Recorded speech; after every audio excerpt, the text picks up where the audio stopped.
Can you relive for us the day Abacha died and the drama around how you became the head of state? Quite honestly, the day General Abacha passed away, yes, a lot has happened. He died,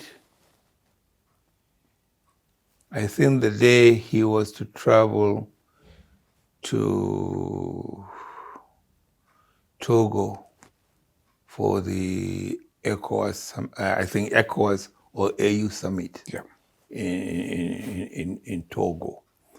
Now, I got a call from the villa that General Abacha wants to see me.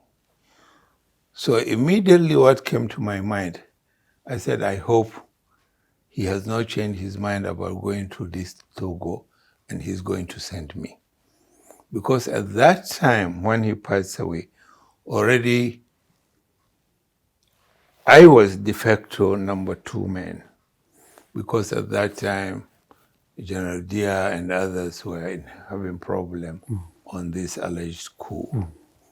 So I said, now I'm sure the general has changed his mind and he is going to send me, because in a lot of time I'm called upon to go and represent the head of state.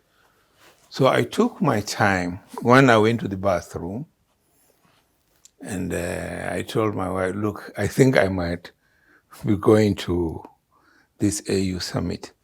So help me prepare my... Then before I finished, then there was another call. This was in the morning? In the morning? Yes. In the morning. Then there was another call. Look, the president is waiting for you. I said, okay, I'm coming. So, casually I put on my tracksuit, since there is no time to dress up in uniform and so on, since there was agitation that I wanted immediately. So I came with my tracksuit. I think I was even wearing the slippers. So I came, so as I was coming, they said, the general is in the office. So naturally, when I come to the office, no matter who is with General Abacha, I normally just go in and meet him, and maybe he will say, okay, wait, let me finish with this gentleman. Or he will ask the fellow to give us chance.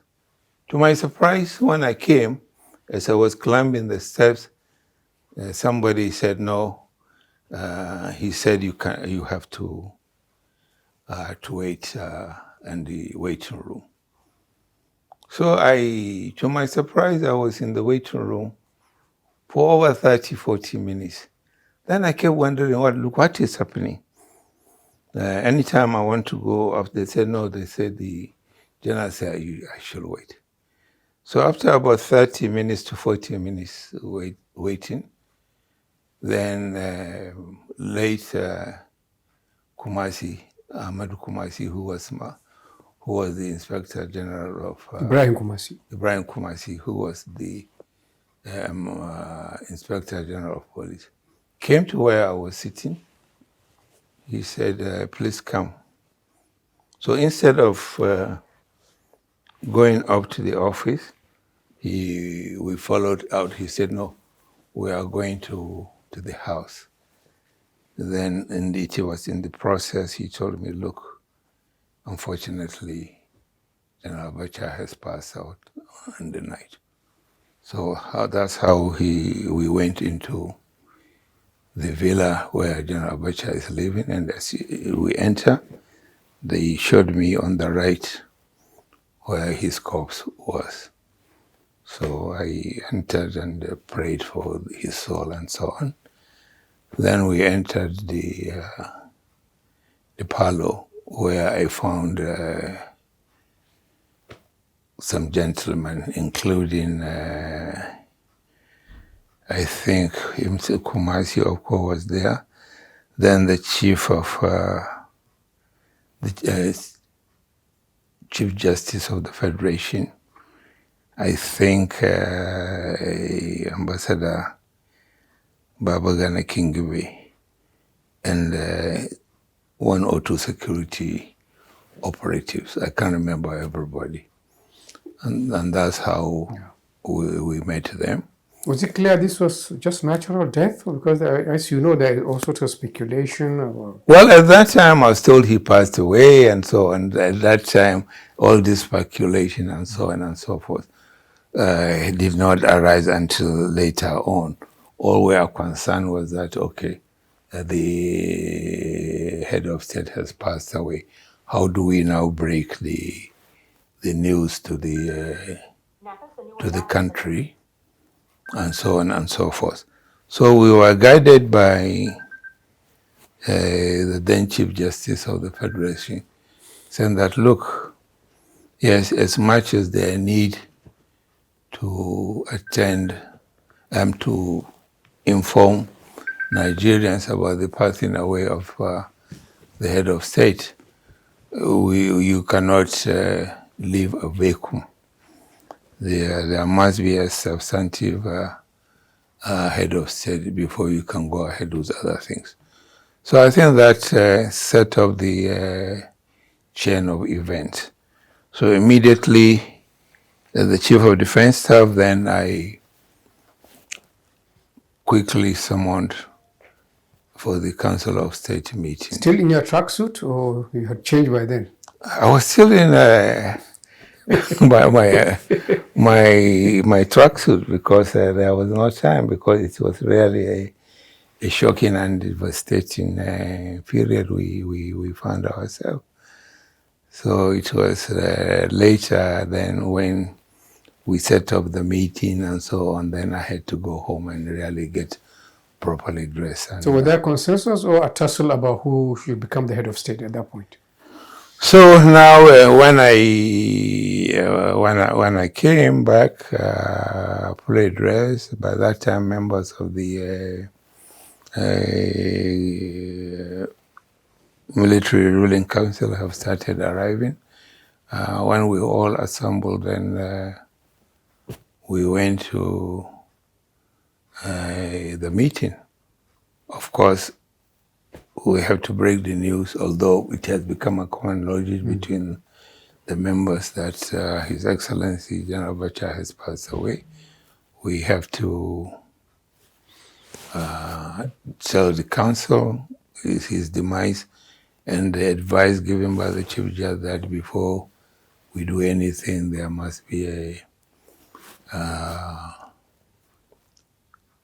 somebody to take over so that he is in charge. So, of course, it took time before the members of the Council of State arrived. Of course, at the chamber, of course, there was a lot of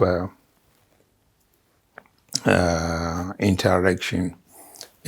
Finally, it was decided that, okay, we have General Husseini, who was then the most senior officer, so to speak, but he was in the administration, so to speak. He was then Minister of FCT.